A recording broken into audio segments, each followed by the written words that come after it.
মহাবীর কর্ণকে যখন গান্ডীবধারী অর্জুন তীর নিক্ষেপ করলেন, তখন তিনি রথের চাকা তুলছিলেন। তিনি নিরস্ত্র ছিলেন।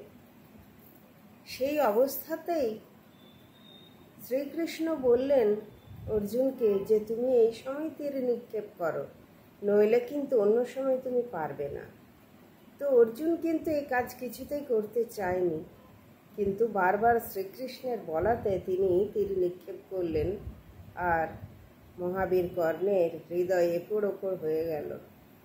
তখন যখন ভূমিতে পতিত হলেন মহাবীর কর্ণ, তখন শ্রীকৃষ্ণকে বললেন, এই তুমি ভগবান, এই তুমি পরম সচ্চিদানন্দ, তুমি আমায় নিরস্ত্র অবস্থায় হত্যা করতে আদেশ দিলে। তখন ভগবান শ্রীকৃষ্ণ বললেন যে এই জগতে যে যেরূপ কর্ম করবে তাকে সেরূপই ফল প্রদান পেতে হবে। আমি তাকে সেরূপ ফল প্রদান করব।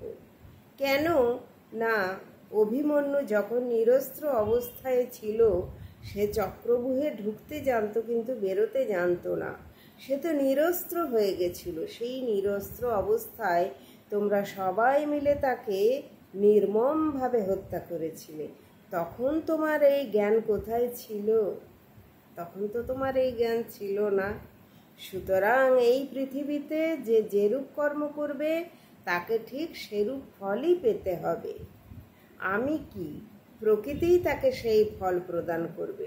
সুতরাং কর্ম করুন ভেবেচিন্তে, কারণ আপনি জানেন না যে আপনি আজ কি কর্ম করছেন, পরে আপনাকে তার ফল যে ভোগ করতে হবে সেটা আপনি হয়তো কল্পনাও করতে পারেন না।